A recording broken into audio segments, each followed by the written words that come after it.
Good afternoon, everybody. My name's Rabbi Lau. I'm the chief rabbi of Israel.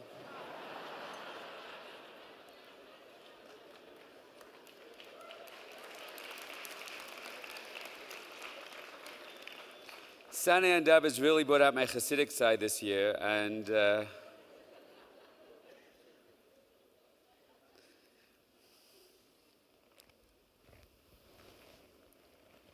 okay, hands up a few in the previous 15-hour session I did this morning. Where was everybody else? What happened over there? So this is a very different approach and a very different style. It's something a little deeper from the heart. It's something, I guess, it's a hemshech, a continuation of something we began on this stage last night. Something that's very hard. The concept of achdus, of unity in Klal Yisrael. We are desperate for this thing. It's the hardest thing in the world. And I want to talk a little today about why we need it, Jewish unity, about what gets in our way, but what we can do about it. But I'm not here to give you a simple Devar Torah. I want, with your permission, Bereshus, to plumb some of the depths of Chassidus, of Kabbalah, some of the most mystical understandings of our tradition. And as much as we can, this time we only have 3 hours. As chief rabbi, they gave me such a long period of time. Someone like Doniel Katz, 45 minutes max.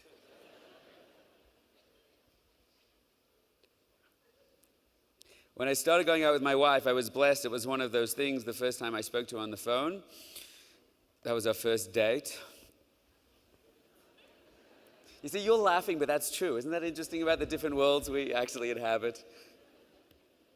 I felt very strongly that this is it. This is the woman I would marry. Now, my wife is a wonderful writer, and I had that, intuition and that awareness. But when she shared with me something around the 4th or 5th date that she wrote, I remember reading this in my yeshiva and my ben, and I started crying. I was reading this. I was like, oh my gosh, I'm in love with this woman. Of course, I'm not going to read it to you. It's private. Just want to say I'm in love with a woman, and you're not.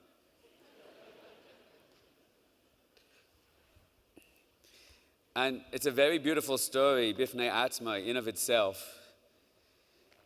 But more than that, I think it's an extraordinary image of Jewish unity and lack of Jewish unity. It's not at all intended to be what the story is about, but I want to use it as a launch pad to go deeper together into our heads, into our hearts, into our souls. And the story takes place, my wife, when she was in college, when she was 19. Like myself, when I was 19, she had no strong Jewish connection at all. Certainly was not religious in any way. And she went on a weekend retreat. She was searching in her own way for spirituality, for some kind of greater connection. And she went on a retreat for 40 women, all of them non-Jews, just her. And it was co-run by 2 very powerful women. One was a famous feminist author, and one was well known in theater circles for having this kind of innovative voice technique whereby you help explore your inner self through the power of voice, one of those kind of things.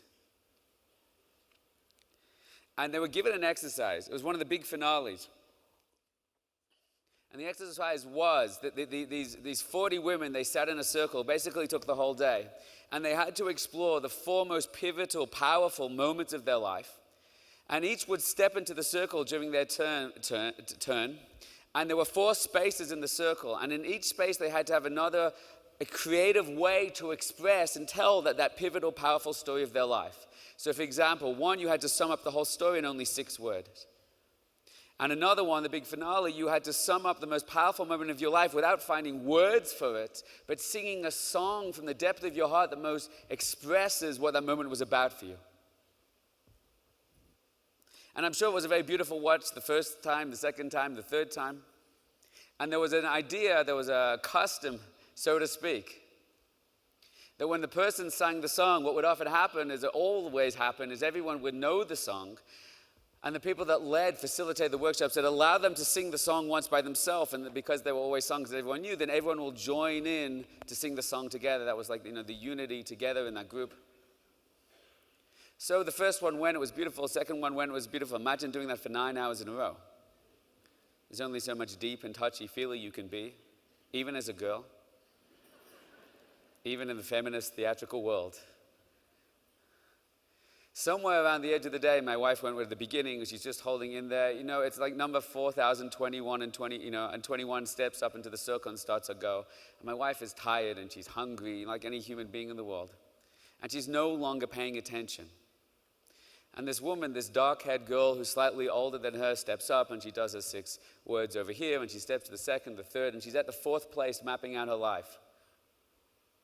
And she starts singing whatever song she's singing. My wife is so absorbed within her, confusion and thinking, was her turn good enough, and something else somebody said to her that day, and she's disappointed in the weekend, and she's caught in all this stuff. All that stuff we're always caught in. And the first thing that causes her to draw her attention back to the circle is she realizes that the girl sitting next to her kind of snickering.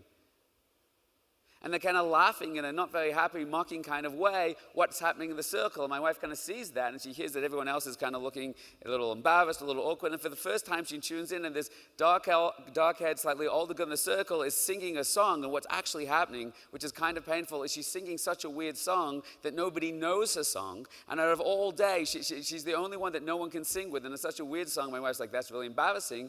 And is about to go back to her own internal thoughts when suddenly she realizes, wait a second.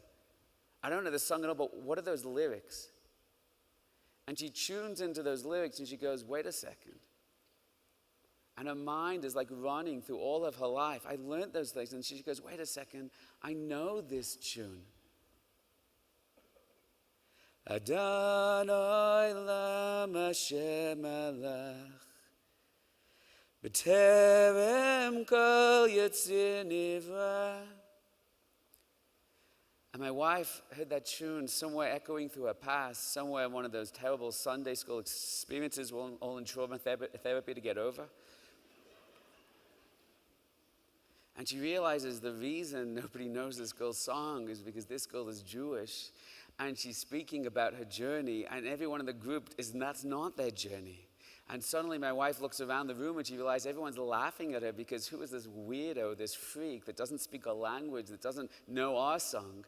And she's singing a song from the depth of her heart, and she's being abandoned alone in that room. And my wife wants to sing, but she doesn't quite know the words and she doesn't quite know the song. And I want to pick up with her words that do much more justice than I ever could. I glance around quickly. I have known this prayer for as long as I can remember, but no one else's face shows the slightest flicker of recognition. The Hebrew syllables sound comforting and familiar. The woman keeps singing alone. I am the only one who knows how to join her. Leit naseh b'chef sakel. Tentatively, I grasp a fragment of the new melody and try and attach the words to it. My voice, quietly at first, reaches out to meet hers. Vehu haya, vehu ha'eveh. The woman hears that she is no longer alone. Her eyes quickly scan the audience, trying to find the source of the new voice. At the same time that I feel nearby participants turn to face me, astonished that another person among them can match these guttural foreign sounds. I am oblivious to their stares. I am singing only for this woman, towards this woman, to whom I suddenly feel an incredibly deep connection. I know the meaning of her singing, even though I do not understand the words of her song. Vehu haya, vehu haya, vehu yeh b'tifara. When our eyes meet, the look we share is so intense that time stops.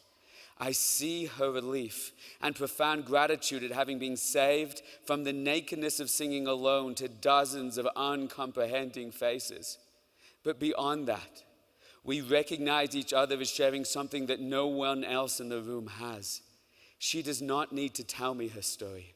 I already know her story. Just as she knows mine, I know you.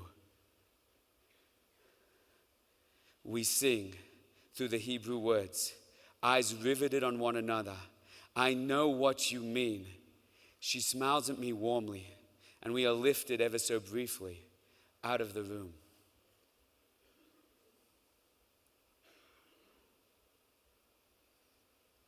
Besides being an incredible story of a beautiful moment between two people, if ever I heard a story that touched my heart, is the story of the Jewish people and a story of exile.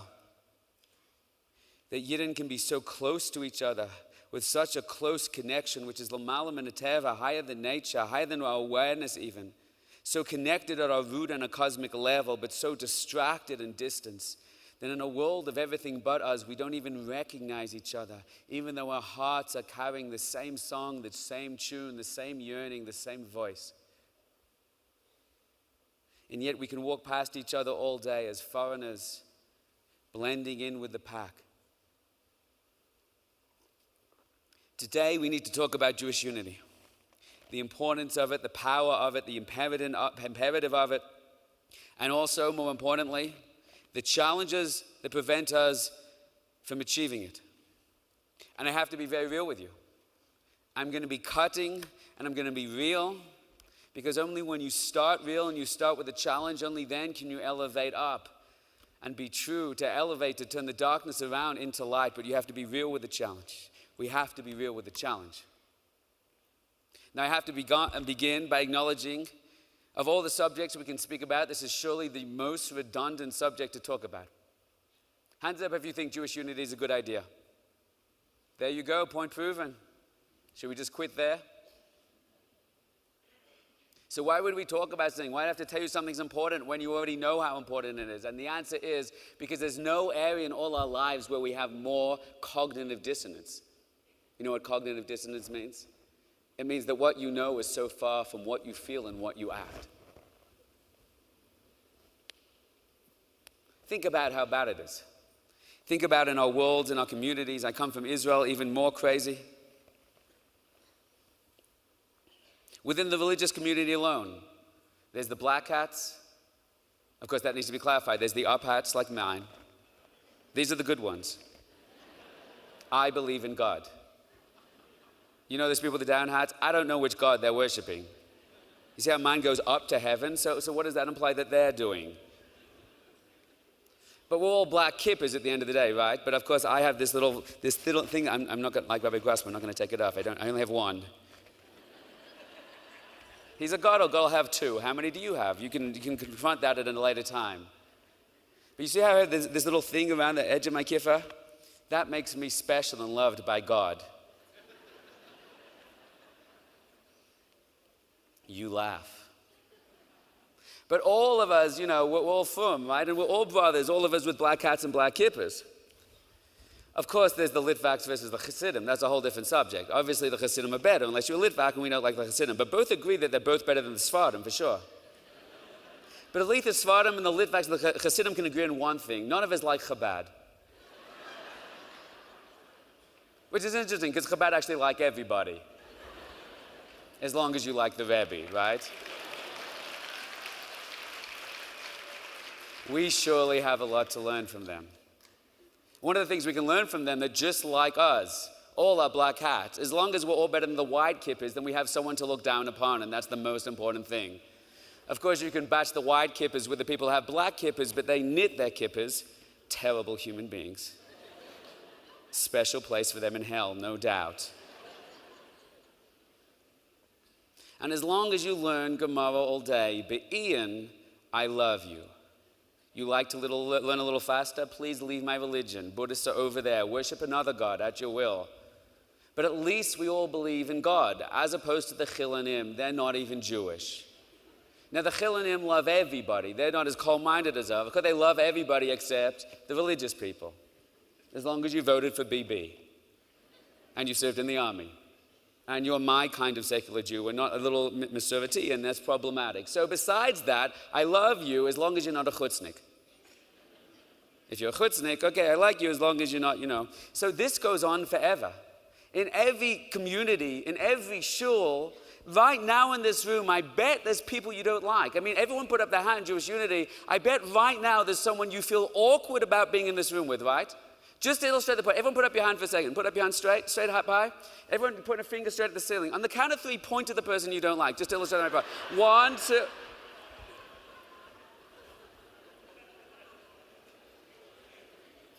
Gutless cowards. And it breaks my heart to say this, but I bet you could. I bet you could. In this room of people coming together to find their kedusha, to find their essence, exploring, there's the people from the shul that I connect to, there's people I don't connect to. So what happened to us? What happened to us is something that a sage just told us is called Cenas Kinam, baseless hatred. It destroyed the temple. Now, if you want to be all religious about things, the temple is this big building that stood there 2,000 years ago, and a whole building got dismantled because of Cenas Kinam. But the temple means the power to reveal God in this world. And the Gemara says very, very clearly that any generation that does not rebuild the temple, it's as if they destroyed it. And therefore, the implication the mystical writings teach us is the reason we do not have supernatural energy and clarity and vision and unity in Eretz Israel today is it's still the Cenas Kinam that every one of us carries within our hearts, that's blocking our soul, our revelation, our power, the destiny of the world out. That's how powerful our heart is. That's how powerful our hate is. You know what's really interesting? I've been around the world. What is this Cenas Kinam? If I said to you, is Cenas Kinam good or bad? You'd say bad. Should we get it out? Let's get that out. Let's show that to the door. I've been around the world, and I've met a lot of Jews, and I speak in front of a lot of crowds, though this pretty much takes the cake. And I have to tell you something wonderful, something joyful. Cenas Kinam means what? Baseless hatred. When you hate a Jew for no reason. So I'm here with wonderful words of joy and celebration. I've met a lot of Jews around the world, and so far I think today it's fair to say there's no such thing as baseless hatred left. I've never yet met a Jew that hates a Jew for no reason. Seems to me every time you hate a Jew, you have a very long list of reasons why you hate the Jew. Yeah, the new rabbi in the community, we've decided to hate him. Why? No reason at all. We just took a vote. We said, should we like, should we hate? Let's hate. If you know anything about coexist and nefesh and psychology, what you know is Adarabah works the opposite. When your heart feels hate, when your heart feels fear, what it does is generate reasons. Do you see how he blew his nose? You know what that means? He's not really a Talmid Chacham. You see how he ate, you see where he sits, you see how his kippah, he doesn't have a kippah, you see what his history is. What happens is, nice lighting guys, smooth. From here they can blind me over there, they can blind me over here as well. Equal opportunity blinding.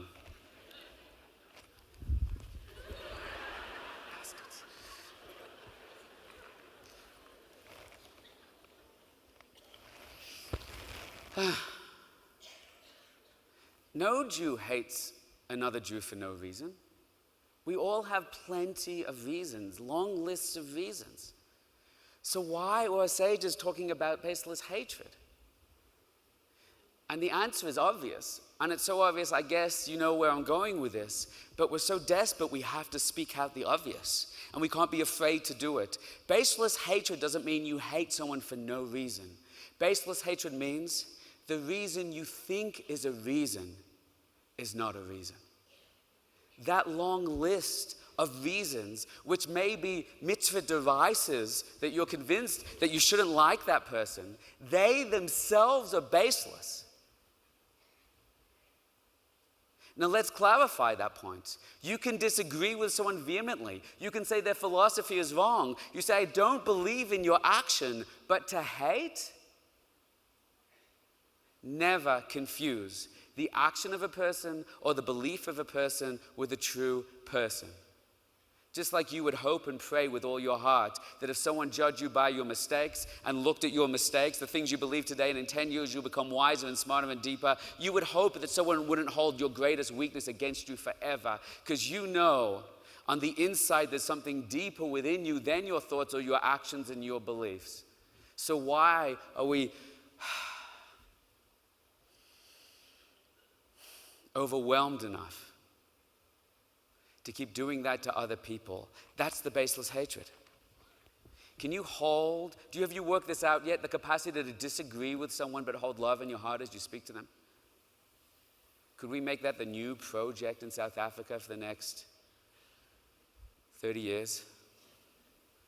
To have two people opposite each other from two different shuls, I disagree with you, but there must be a way we can connect. There must be a point, a common ground to connect on.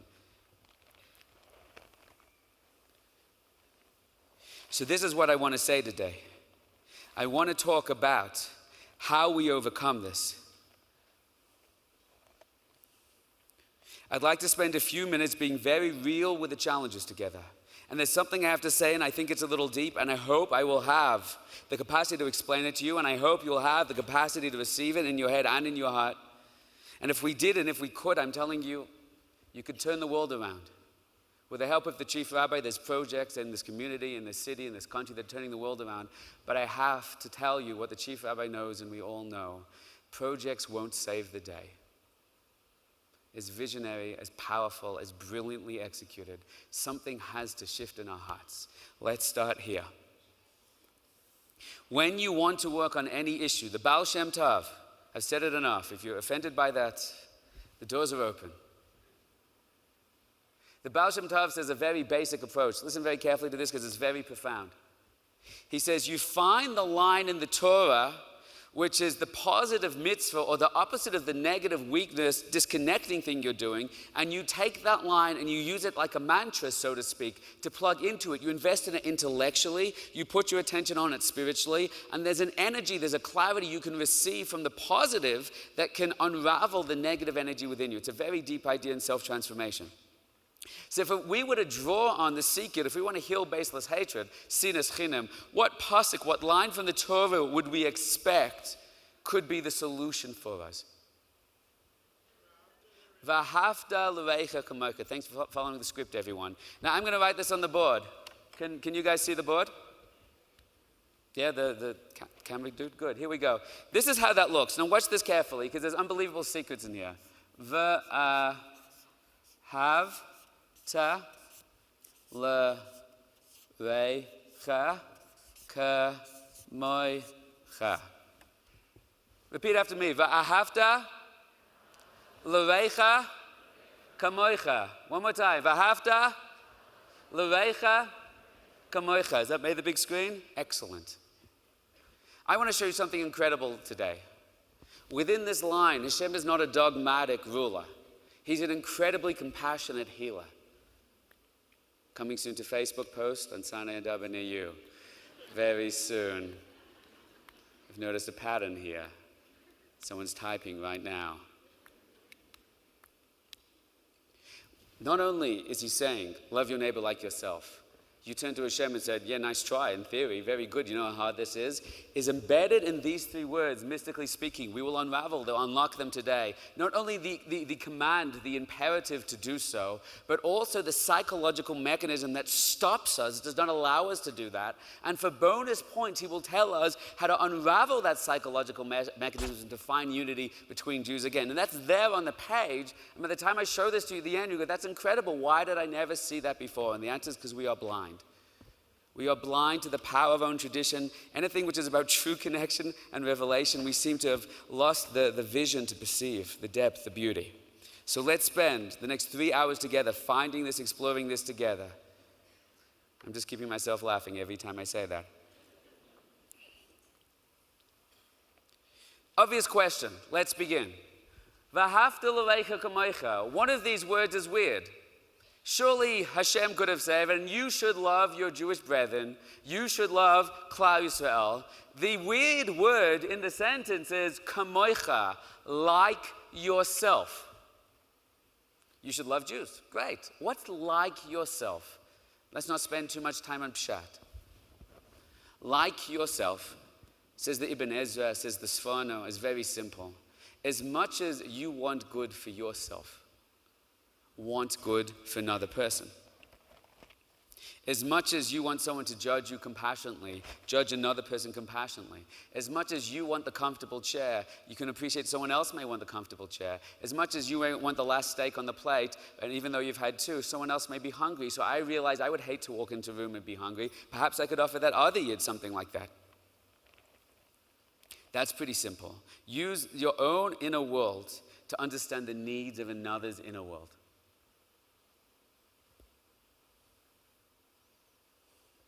Of course, that's easier said than done. What if I don't? What if I don't connect to that person? I don't like that person. Okay. So there's a billion tips how to create love between two people. You can read the Musas from, you can read Dessler, you can read many psychology books. There's a rabbi I know in Jerusalem, and one of the Bachman were cleaning this great rabbi's house for Pesach, and he was in the study, and there were a lot of books, and the Bachman was going up on the bookshelves, and at the top he found a box. And of course, it's completely wrong to look in the box of rabbis. That's inappropriate. But accidentally, the box fell into his hand, and it opened. That's kind of unusual. So he swears. And amazingly, one of the books fell out into his hand, and it opened as well. That is crazy. And what he found in this book, it was a notebook. And on the notebook, written down the side of the page, was a bunch of adjectives. Beautiful, intelligent, powerful, compassion, nurturing. Turn the page more, turn the page more. Not just one notebook, tens and tens of notebooks and tens of boxes. And what he later found out from this rabbi at the opportune time, that this rabbi wanted to work on deeply increasing his love and relationship with his wife. So the rabbi committed to every day to writing 3 words of something beautiful and profound he noticed about his wife that day. Is that beautiful? Until he filled, in like 40 years of marriage, books and books and books of it. And whenever he had any challenge, any difficulty with his wife, he would open up the book and do chazara. It's a different kind of daf yomi, isn't it?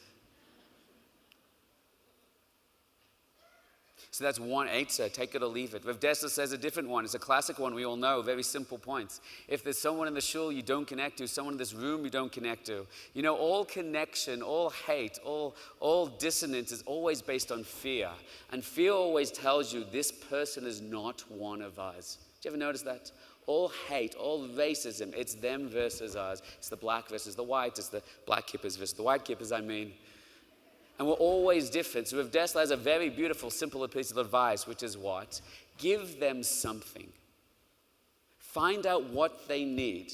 They need a shidduch. Take care of them. Invest in them. Give them a shidduch. They need a meal for Shabbos. Invite them for a meal for Shabbos. If that's too much for you, set them up for a meal somewhere else. What do they need? They need a gemach. They need a loan. Do you know someone in town that can arrange them for them? Do they need a kindness? It's a very profound insight. You see, the definition of hate is I see myself as separate from you. The second you give to another, you invest yourself in another. Automatically, suddenly they feel happy because they get married. They're happy because they're satiated. They're happy because good things are happening. And you look at their happiness and go, well, their happiness is my happiness. I helped invest. And what you're doing is you're taking yourself out of the small-minded view of myself and my fear and my doubt and my hate, and you're starting to invest in another. And what you find is your world expands. Rav Dessler points out the obvious point, and many mystical writings discuss this.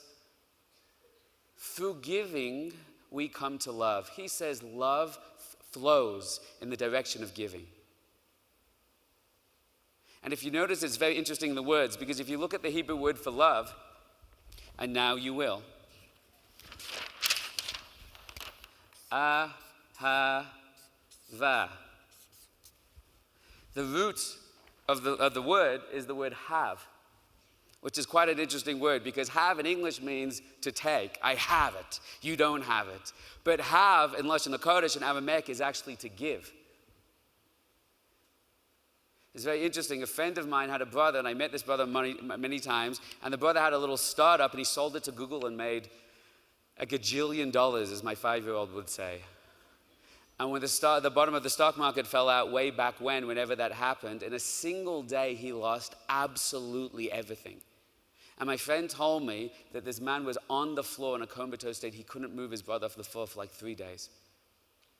And I was at a Shabbos meal with a brother, and the mother told me something very profound. He said, I have to tell you something, Rabbi. He said, you know what? I lost everything. Everything.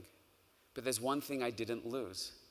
He says, there's some of the money I took out and I bade him myself. I'm not from enough. Do I have to give Misa money? I don't want to give Misa money. And I decided to give Misa money. He said, the fact that I gave that can never be taken away from me. That which I have, I lost. That which I gave, I kept. You hear it? So it's interesting to know what Rav Dessler is saying, that have is the root of love, giving is the root of love.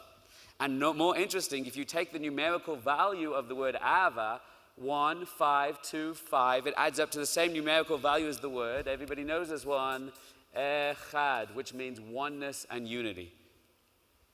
Through giving, we come to identifying and connecting with the other, and we unify together. Connection comes from flowing in the direction of giving.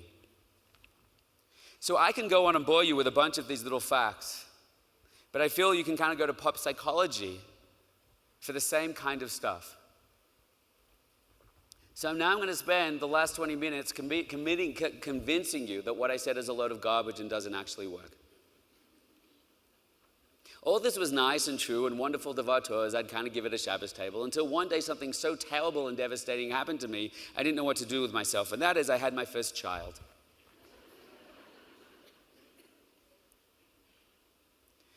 Hands up if you had a child. You have a child? Zoicha? Okay. Hamevin Yavin, when I held my first boy in my arms, it was totally love at first sight. I've never felt anything like it in my life. This child is in my arms, and I'm shaking with love, and I'm shaking with the connection, and I even had to let go of him eventually. The nurses had to wrestle him out of my hands, almost seriously. And I went to sleep that night, and I was just overwhelmed. I dreamt about him. It was the most beautiful thing. Hands up if you know a little what I mean, that kind of falling in love with your child. Sometimes it takes a day, a week, a month, but it comes. And there's nothing like it in all of the world. And this is the beginning. I want to try and describe to you something a little deeper. And when that happened to me, I ran back to my rabbis and I said, you lied to me. Because you told me that love comes through giving. You told me that love comes through investment of energy. And here's a being that I've never given anything to. I've never met at all. And some of you go, yeah, but you gave. You helped your wife. You helped your wife with labor. Let me tell you a secret. I'm a new age man, and I wanted to help my wife in labor. And I'm like, how can I help you? How can I support you? And she went into labor. I was like, how can I help you? She's like, get out! I'm like, okay, I'll be outside. Pacing up and down the corridor. What are you doing? I'm helping and supporting my wife by staying the heck away from her is what I'm doing right now. I didn't give anything to this child. Rav Dessler is not talking about a theoretical investment of support to another person. They're talking about being there with the person. I never met this child, and I've never felt such an expansive love. Not only that, it's consistent. It doesn't go away. And at that moment, I learned something profound. There's not one kind of love. There's two kinds of love. One love comes through investments, through nurturing, through developing, through building. But there's another kind of love, the best kind of love, the deepest kind of love, which is innate, which is automatic, which is there without any effort. That's the love between a parent and a child. And I'll tell you a secret.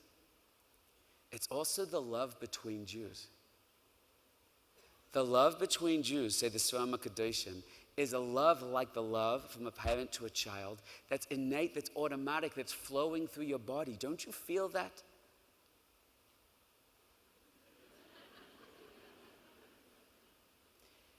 If you were wired in the right way, and that's what we want to teach the world to do, you could feel that. They're not talking theory, and they're not talking for tzaddikim, they're talking that something's possible. Time permitting, we'll do it. That is the secret between love between Jews. It's something innate, it's something automatic, it's something inherent, it's something that's instant, it's something that's complete. And I want to teach you this idea from the Holy Tanya. And in the 32nd chapter, Lamed Beis, Lev, heart of the Tanya, it says the following line, and this is the secret I want to explore with you today. Nikul kol Yisrael achim mamash mitzad shorish nafsham b'Hashem echad. רק שהגופים מחלקים. ולכן האויסים גופם עיקר ונפשם תפלה אי אפשר להיות אהבה ואחווה אמיתיס ביניהם, אלא התלויה בדבר לבד. Isn't that great? Thank you very much. Translation. All of us, all of Klal Yisrael, are called brothers and sisters, mamash, according to the root of our soul, the source of our soul, the highest part of our consciousness, which is not just bound all together, but is also bound at one with Hashem. It's only according to the lower parts of our consciousness, our bodies, our lower senses, that we appear to be separate. And here's the interesting point. And therefore, a person who in their own level of consciousness, psyche, development of meditation, of spiritual awareness within them, their spiritual development, if you are more aware of your higher level of consciousness, then you will automatically see, touch, taste, and experience the unity between us all. But if you fall, like we all do, into the usual level of living, the usual level of life, where you identify as a body, as a person, as a job, as a career, as a family member, as a, these are my likes, and I don't like this, and these are my hates, etc., then you disconnect yourself from this fundamental awareness. The capacity to love another yid is not a capacity in deeper understanding of them. It's a capacity to raise your awareness of self. That was a good line.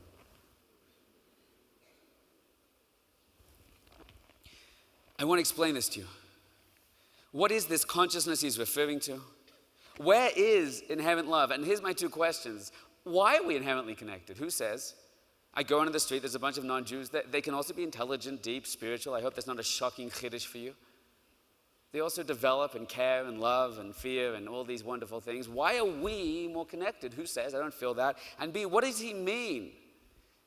What is this stuff, what's called the yeshus, that separates us, which you're overwhelmed with right now, otherwise you'd be crying in tears for the love of people around you.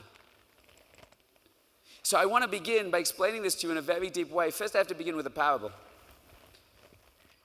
Jerusalem at Sukkot is the best. It's like a street party for the whole city. How's have you been to Jerusalem at Sukkot? Okay, everyone's invited this year, 3 months. Sinai and Daba's having a charter flight. Let's go. Rabbi, put that on our bill. Here we go. Really, that gets a clap for you? Okay. So it's really amazing. Where I live is a massively dense Haredi area. Right? You walk out on the street, you trip over Haredim all the time. It's unbelievable. And when you walk out onto the street at Sukkot, there's literally sukkahs everywhere. Literally. You have to literally walk as a maze through them. They're on the rooftops, they're on the balconies. It's beautiful. And as you walk home, you hear them all singing. So a few years back, I'm sitting in my sukkah. I have a bunch of 10 guys, and surprisingly, we like to sing.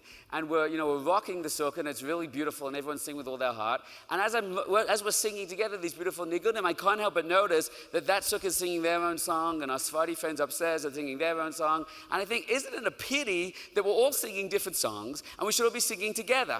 So I do the cardinal sin. I bang on the table just as the song is reaching its crescendo, and I kill the momentum. Everyone looks at me, heretic, and I go, shh. And I point to the sukkah next door, and they're singing, a classic song, and then I just go, and we start singing. And we start singing with them. We're having a lot of fun. And we're singing with them. We're not actually sure if they know we're singing with them. So after we finish the song, we start singing a new song, and they start singing with us. We're like, okay, we've got one going. Let's get another one, right? And there's some Hasidic friends singing. They were singing Kar Echsav. So we jumped in on that, and they come along for the ride. Good. 2 down. More to go. This actually happened. Now, upstairs are our Sephardi brothers. This would be clearing my throat so I can sing a Sephardi niggun, which I adore. They're not as good as mine, because mine has this hat. Now, they're singing the Sephardi niggun, and they happen to, thank the good Lord, be singing the one Sephardi niggun I basically know. And we went up to Sephardi, and everybody came along with us. And it was like this beautiful, unbelievable experience. In my mind, if I imagined as a cartoon, all the sukkahs were kind of like bouncing back and forward like this. Now, I've got an incredibly deep, existential, Kabbalistic question for every one of you Kabbalistic Johannesburgers. Why did we never do that before? We all live in the same building. We all sing in our homes in Shabbos. Why did we never have that unity, that achdus, that universal song? Now, I know this is very Kabbalistic and you can't possibly figure this out, but could you guess a possible answer? You don't have to hold that for so long, by the way. I'm just going to run this through. Great. Worst case scenario, they'll fire me. It's my last class, so it doesn't really make much of a... Does anyone know? Can anyone guess? You have to know a lot of Kabbalah to figure this out. Why at our Shabbos table each week, when we're all in the same building, why didn't we sing before for the last 5 years? Answer? What's that? So you're giving me that answer because you think that's what the class is about. No, I get that. You're right, but it's not going to help the answer right now. Come on, people. Why did we never sing together before each week?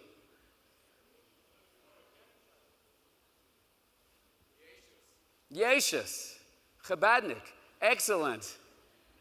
You guys are way too Kabbalistic to understand reality.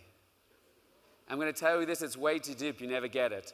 Because when you're sitting in your house with your bookshelves and your walls and your corridors and your gardens and your swimming pool in South Africa and the maids' quarters, the tennis courts, the other maids' quarters, then you get to the fence and then you have the barbed wire, the electric buzz which breaks the sound waves. And then here we are on the other side, maids' quarters, other tennis courts, speaker, mic stand. You can't hear each other because there's walls of stuff between you. You get how Kabbalistic that is?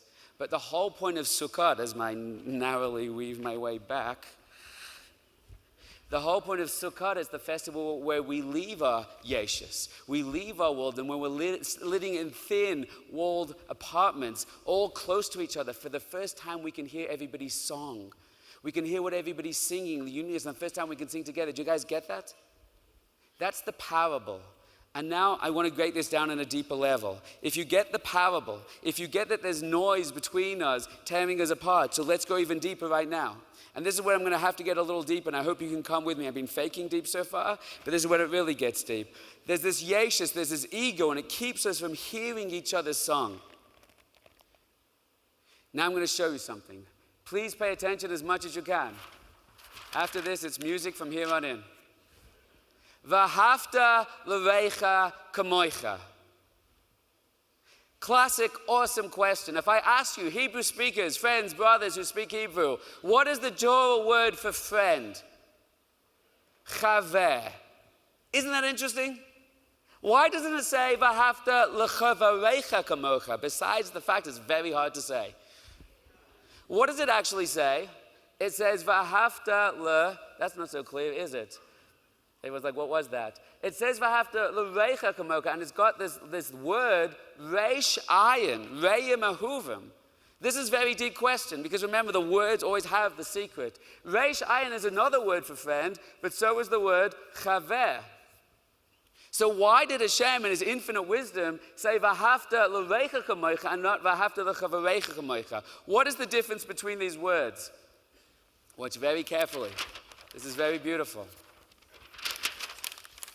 I'm going to use your brains. Sorry, nothing personal. I'm going to write a list of words on the board right now. I want you to look at these words clearly and carefully. Every one of these words is different, is weird, but I'm telling you a secret. There's a fundamental cosmic connection between the words. And as I put them on the board, which camera are we going with? That one? As I put them on the board, I want you to try and work out what is the connection between these words. Word number one, a shofar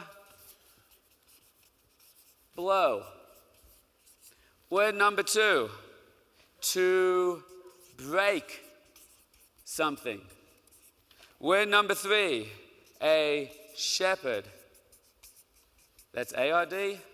Forgive me, I can't teach and spell at the same time. Number four, Hashem. Number five, evil. That's already problematic. Number six, a friend. There is a cosmic, awesome, beautiful connection between these words. Look at them carefully. What is the connection? By the way, using them all in one sentence does not make it connected. Once there was a shofar-blowing person who liked to break things, and he was friends with a shepherd who spoke to Hashem, told him he was evil, so he got a new friend. What an incredibly deep class, Rabbi Katz. That's really remarkable. What do these words have in common? Look at them carefully. Can anyone guess? Hands up if you've guessed, you've worked it out.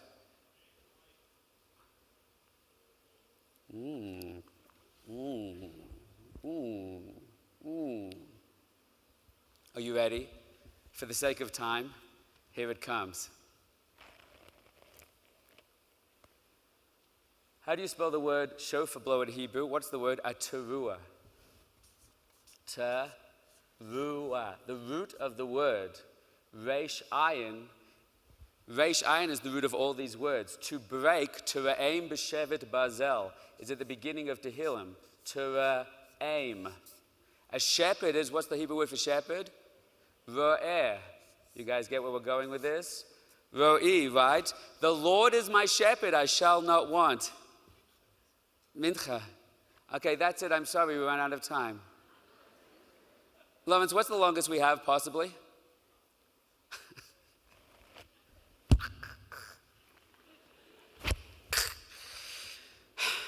The Lord is my shepherd, I shall not want. Hashem ro'i. Hashem is ro'i. What's the Hebrew word for evil? Ra, reish ayin. What's the Hebrew word for friend? Right, we just said v'ahavta l'recha kamocha. All these things have the same root letters, reish ayin. In Hebrew, if a concept has the same letter root, that's symbolic, mystically speaking, that they are not different concepts but fundamentally the same, because in Kabbalah, the letters themselves are like spiritual DNA. And therefore, if two different people have basically the same DNA, you know they have a tremendous amount in common, right? So I need to tell you what the secret is of Reish Ayin, so you understand all of these, and we'll be able to plug that back into our line. The secret of Reish Ayin is the following. Let's start why a friend is called a Reya. It's very simple, my friends. Why is there suffering in the world? If God is infinitely good and loving, why did he create such a messed up world? The answer is, he didn't. He created a perfect world. We messed it up. And if you want to know why there's suffering, pain, and difficulty in the world, it's because of what Adam and Eve did. So you can ask an obvious question, just because they made a mistake, I have to suffer? And the mystics answer that in the most powerful way. I'm not asking you to believe what I'm going to tell you right now. It's in the Sefer called Torah Devorah and many other classic Jewish works. Whether you believe this or not is irrelevant. I just want you to hear the model, the pattern, the system. V'ahavta l'recha kamocha. Why, if they made a mistake, do we have to suffer? The answer is because we are all Adam. We are all Eve. The mystics say what Adam and Eve were was one thing called an neshama klali, a grand, unified super consciousness. And when they made a mistake with different parts of their consciousness, one part thought, one part spoke, one part ate, one part reached for the apple, whatever that actually was, what happened is their consciousness, the universal consciousness, which is all of us, Klal Yisrael, fractured, fragmented into separate pieces. And all we are today is each of us separate fragmented pieces. And you may have heard this idea of kibbutz golius. And kibbutz golius usually means that at the end of the days, when Mashiach comes, all the Jews are going to come back together from the four corners of the world. And I always say, if you're in business and you're looking to buy good shares, the market goes up and down all the time, but there's one share it's worth buying in, and that is El Al. Because at the end of the day, you're guaranteed everybody's buying El Al tickets, that's for sure. And we say Kibbutz Galus is coming back from the four corners of the world, but the Kabbalists say something even more deep and profound and hard to imagine, that the true Kibbutz Galus will take place after that, after Techis and Mesim, after the Tzaddikim is resurrected, and after the world is perfected. Then what will happen is you and me and all of us will be resurrected, reconstructed into that universal Adam consciousness again. And all your story and all experience will melt with mine. And every struggle and pain, I'll realize your pain was mine. Your story was mine. And hence, my friends, v'ahavta l'recha kamocha, listen very carefully. Reish ayin means the following thing. When something which is fundamentally one fractures and breaks into multiplicity, when you look at the separate priests, know that they really are one, even though they look separate. Have you got that? And that's why we say you should love v'ahavta l'recha kamocha. You should love your reya like yourself. Why like yourself? Because they are yourself. But you just can't see that yet. And that's why if we go through these slowly, teruah. What's a teruah in Rosh Hashanah? Tekiah. Teruah. First you have unity. Unity fragments into multiplicity. Finally, cloud part cloud. It all resurrects to one. Tekiah. You see the pattern? Then we have to break. That's why it breaks. To fracture. Shepherd. Because what a shepherd is, why are all the great Jewish leaders shepherds? The answer is because they were all born in New Zealand. Excellent. First, it's about taking responsibility for individuals, for sheep, whoever. But the deeper idea is a shepherd is a tzaddik. And a tzaddik takes all the individual talent, skills, spiritual abilities of the generation and unites us into one, makes us whole. He deals with the separate pieces. Hashem is separate because we have a portion of godliness that's separate and we have to bring it back together. Evil is the perception of separateness in the world. I'm getting finished being thrown at me 1,000 times. right? It's the perception that everything is fragmented. A friend, well, that's now self-evident. You guys still with me? So we now understand Raya. So then, what does Chava mean? What's that? Chava means friend. So what is that one? The word Chava, my friends, comes from the root chibor. Chibor means joined, bonded, connected together. It's also in that word. But now we have a dilemma. What's Hashem trying to tell me? Are we all inherently different, or are we all inherently one? Are we all Reya, separate, or are we all bonded, Chava, chibor? So if I had the time, I would do the following shtick. I'd walk into the audience like this. Can I step off the stage without the things ringing? So far, so good. Ma'am, how wide is that piece of paper? You have to look at the piece of paper. 8 inches? That's what it looks like? Okay. So how wide is the piece of paper? Have a look at it. 15 centimeters. This way. Yeah, you just look at it. About 30 centimeters. Can you do it in inches? Apparently 11. 11. So we have an argument between two Jews now. You guys want to work this out right now? I would just be speaking about Cenas Kinam for the last 2 hours. You now you want to start with each other? This is terrible. One says 8, one says 11. Are they arguing? Or are they looking at one thing from two different perspectives? Should we be learning? Should we be working? Maybe there's a soul that's drawn towards learning. Maybe there's a soul that's drawn towards working. Should we inherit the land? Right? Should I yishuv haaretz and be in Eretz Israel? Maybe I should be in Johannesburg. We need Jews settling the land. And we need the neshamas out there helping the world. Maybe we're all different parts of the same thing, but as one, we unify as separate pieces to express a greater whole. Why does it say Reya and Chava? It depends. When you perceive someone, a new person you haven't met at Sinai and Dub, and you walk up and say, I don't know who you are, you're a Reya, but then you grow together, you learn together, you have a chevrusa together, chibor. When you know each other, you become the aspect of perceiving the connection. Perceiving the connection is called chevrusa, chibor. So here's the $1 million question. Why did Hashem say, V'ahavta levareicha kamoicha? Who's Hashem telling you to love? Do you love Jews? Of course I love Jews. I love the 4 Jews at the corner of my shul. I like Hasidic Jews like me. I like the mystically, spiritually inclined like me. But you I don't like, because we all like to do the mitzvah of V'ahavta l'chavarecha kamoicha. But we don't like to like the Jews that we don't like. And Hashem says, V'ahavta l'reicha kamoicha. Connect to the ones that look different. See that they are really like you and bonded with you.